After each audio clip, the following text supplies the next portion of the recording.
Don't forget to subscribe!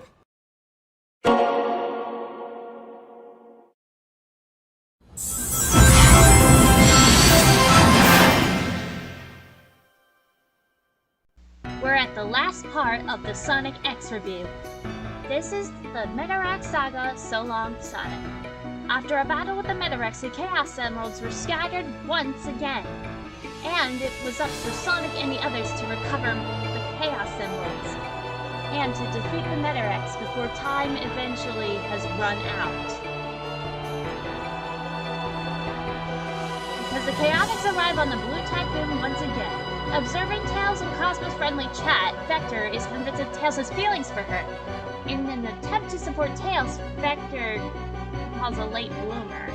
A strange operation by him is set onto motion once more. And the Blue Typhoon finally breaks free into the Galaxy Corridor. Its interior is a mysterious tunnel-shaped space. With the sprouting space rubbish, it looks like the roots of a plant in the way. The ship cannot proceed further. The stalling Blue Typhoon is then attacked by one of the 4 Metarex bosses, the power-boasting Yellow Zelkova. The group locates large amounts of Chaos Emerald signals from an asteroid. The Blue Typhoon heads for it and locates an old factory. To their shock, the factory contains a Chaos Emerald production plant, and one of the 4 Metarex bosses, Black Narcissus, is there. The Crimson Egg lands on planet Cascade, where a girl named Molly is fighting a Metarex in order to restore her home world. She shows an interest in Shadow, who is as strong as the legendary hero Black Wind. Shadow, Rouge, and Molly follow the Chaos Emerald signal and head to Cascade's mining site.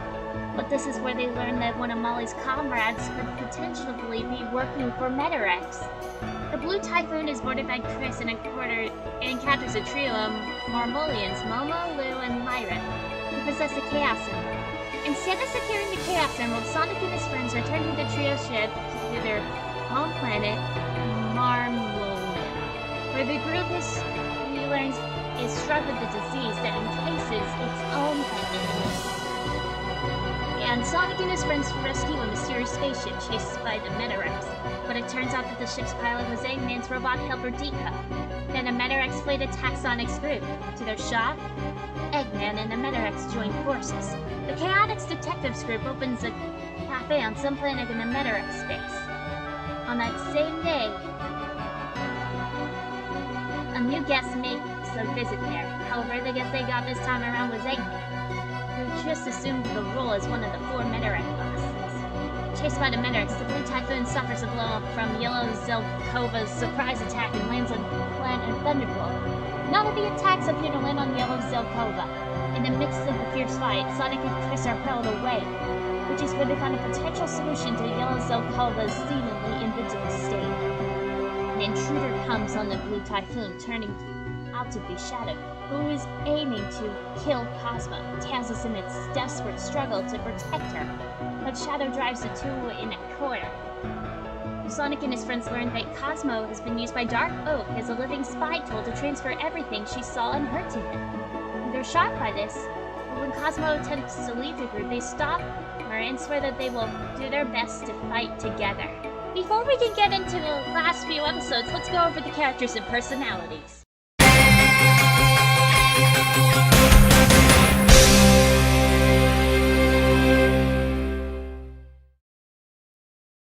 The main protagonist, Sonic the Hedgehog, was a habitual daredevil who was kind, loyal, and honest to his friends. He kept his promises and he disliked tears.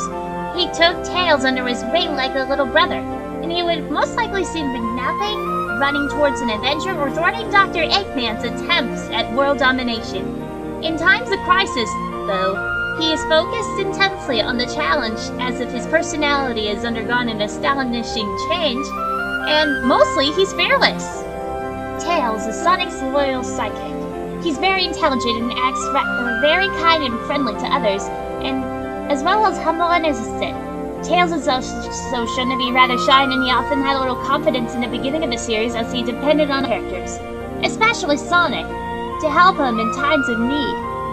Tails can also be shy and easily flustered around girls, as shown by some of his interactions with Cosmo and his reaction to Rouge kissing him on the cheek. Due to his timidness, Tails was often overshadowed by the other characters, as he can be seen often keeping quiet as the far more outspoken characters got in their ways of discussions. However, through the series, Tails gained more courage and developed more leadership skills. And this was seen in Season 3 when he was the captain of the group, being the owner of the Blue Typhoon, and his love for Cosmo furthered his courage. Personality-wise, Knuckles is serious, aloof, stubborn, and he even tends to make sure that he feels his duty as guarding the Master Emerald is his task. He does not adapt easily. He's headstrong and inflexible. He prefers to do things his own way, which causes him to clash with others. Regardless, he's strong-willed, seldom wavering in his determination. Shadow is extremely arrogant, blunt, aloof, cold-aggressive, brooding, and is extremely loyal to whoever he is serving and determining to whatever cause he is fighting for. He is antisocial and does not speak or smile so much. Instead, he often smirks when being sure of himself, or if he even thinks of lowly of someone. But deep down, he actually does have a heart, and he cares for those who actually care for him, and often follows their own goals in his own fashion, no matter what the cost is. He can be caring to Sonic by showing up and saving Sonic when he needs it the most, and generally respects him as a rival. Because of his past, though, Shadow rarely trusts anyone besides himself. Even when he does, he prefers not to have them get too close to him, lest tragedy could impact him once more. Rouge is an enigma whose voluptuous and daring attitude turns any man's head.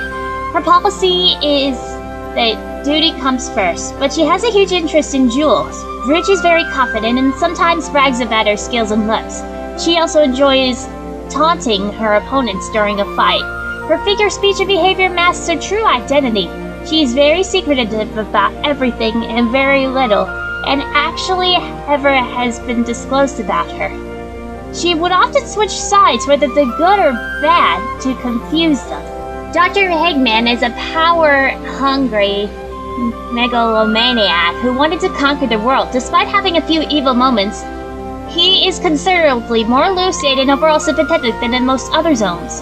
Clearly having no problems with kidnapping or threatening to inflict any harm, he did, however, think it was too far to actually hurt people and dislikes to harm humans and animals alike. In terms of personality, Boko does not have much to offer, but is somewhat absent-minded, clumsy, stupid, and after providing comic relief, kinda like Cubot. He tends to constantly reflect on their constant failures and insult Dr. Eggman behind his back and is constantly irritated by Bokun. And he often has a dream with Deco of being able to combine into a powerful battle robot, but it merely is a fantasy. In similar issues to Boko, Deco eventually has the same personality. He does not much have in way of personality, but like Boko, he's somewhat absent-minded, clumsy, stupid, and often providing comic relief. And he tends to constantly reflect her constant failures and insult Eggman behind his back and is constantly irritated by Boko. Like Boko, he has a common dream of being able to combine into a battle robot, but it's only a fantasy. And he sometimes is considered to be the Orbot of Sonic X. Bokun is very childish and immature and loves explosions and desserts, and he is slightly sadistic and loves to pull pranks, which often involve explosions. His primary job is delivering messages, but he also completes the occasional odd jobs, such as breaking Eggman out of prison or piloting mechanics. Bokun often tries to get Deco and Boko to be subordinates, which they have not ever got along with.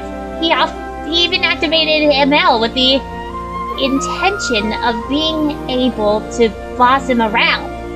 Amy is rather temperamental, bossy, and stubborn, which can make her threaten and even harm her friends for things they had nothing to do with. Amy is also vain and tends to brag about her appearance. However, she's very cheerful, optimistic, kind, friendly, and a loving person who cares a lot for her friends, but her assertiveness can go a little bit too far. Cream is a princess-like figure. She's polite, follows manners, and never forgets them, and does what she's told. Her mother's strict but kindly discipline has made Cream very polite, so she acts so with a cheerful smile on her face and a soft voice, and she's very kind, friendly, hardworking, and she tries to be close to everyone she meets, which is always returned in kind, and she's always ready to lend her friends a hand whenever the situation calls for it. Vanilla is a calm and composed woman, never raising her voice. Like her daughter, she is kind and nice to others, and always ready to help those in need. Apparently possessing a strong faith in Cream and her friends, Vanilla is not bothered in the least by how Cream goes out in dangerous situations and adventures with Sonic all the time.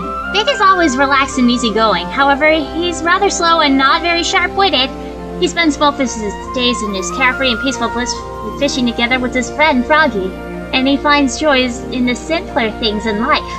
And he's not very interested in the problems of the outside world, preferring to instead his quiet life back home. Despite this though, he's very friendly and is open towards others. SBO is very serious, quiet, level-headed, wise, and disciplined. But also, he's most likely opinionated and somewhat arrogant at times. In combat, he is very aggressive and uses his ninjutsu arts very wisely, and when he is defeated he prefers to meditate quietly to improve his abilities. Regardless, he's gentle and polite, and he gladly accepts others' apologies for their mistakes and thanks people for the gifts they give. Charmy is very hyperactive and scatterbrained, and because of his young age, he often distracts himself with various things instead of focusing on work. He loves playing and he does everything that makes him laugh, including things that are most likely not necessarily related to the task on hand. Despite everything though, he's very friendly and eager to help others out. Vector is a professional detective and a good leader who tends to overact his role as a private eye. He has a passion for music and is a good detective fiction, and he enjoys money and energy drinks.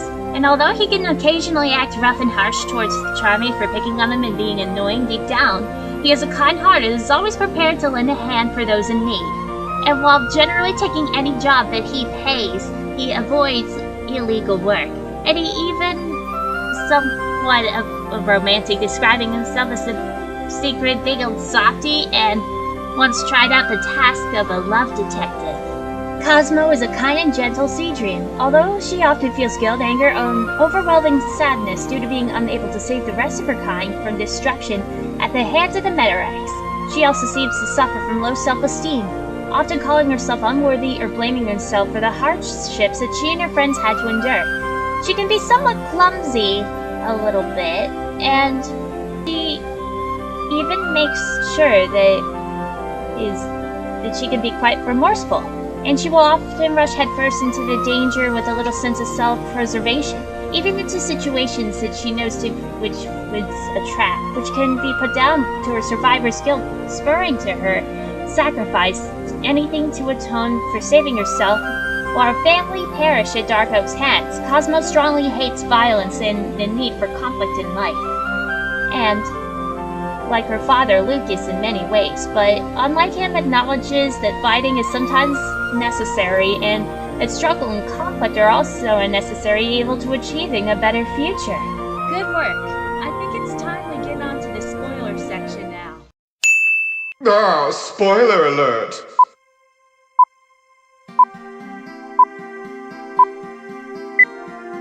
Blue Typhoon heads to the coordinates 000, leaving planet Green Gate behind. There they find planet Aquarius, which acquires Chaos Emeralds and a giant planet A. We finally break into the final showdown with the Metarex Armada.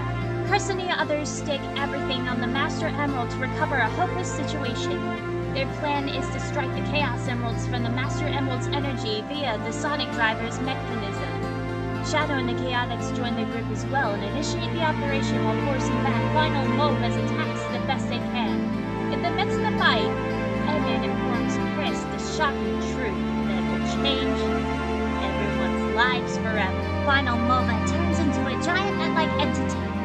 As if they're responding to Cosmo's prayers, the Chaos Emeralds get their power back once again, and Supersonic and Super Shadow stand tall, shining and dull. The duo's fierce attacks destroy the outer layer of the nut, finally blowing it up into pieces. But this is not at all the end of their problems. Cosmo learns their true purpose, and Tails is forced to make a difficult decision. With Final Mova defeated, Tails is left heartbroken following the decision to sacrifice sacrifice Cosmo for the universe. Sonic solemnly gives him a Cosmo Sagas, the only thing left behind from her death. Much to Tails' devastation, and falls to his knees, crying. With the Master Emerald not restoring anytime soon, Chris gives up on returning to planet Earth, but is then delivered an envelope from Eggman. It was a single ticket, one-way trip to Earth written on it, forcing Chris to leave Sonic's planet. Well, I guess you could say the mob cleaned up this mess. And so, Chris was sent home via Eggman's one-way rocket ship. Shadow's whereabouts are unbeknownst to everyone who's on another planet seeing Molly again. Cosmo and her family went to heaven. Sonic and his friends continue their war with the Eggman Empire to prevent Eggman Land from happening once again. Life never stays slow around here for long. Thank goodness. Watch out, Eggman. I'm coming at you full speed. Thus, ending Sonic X. Overall, it was actually a fantastic series from the beginning, and since day one, we all enjoyed it together. So, without further ado, we give Sonic X a 4.5 out of 5, and the show's rating is a 9 out of 10. Thanks for watching. Don't forget to like and subscribe.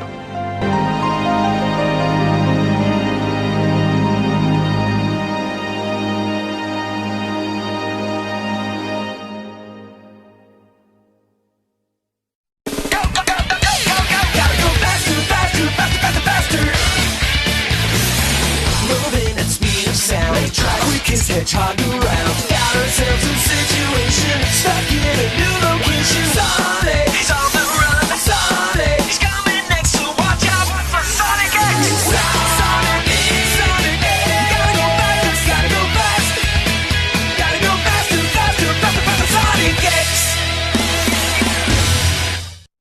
Final result.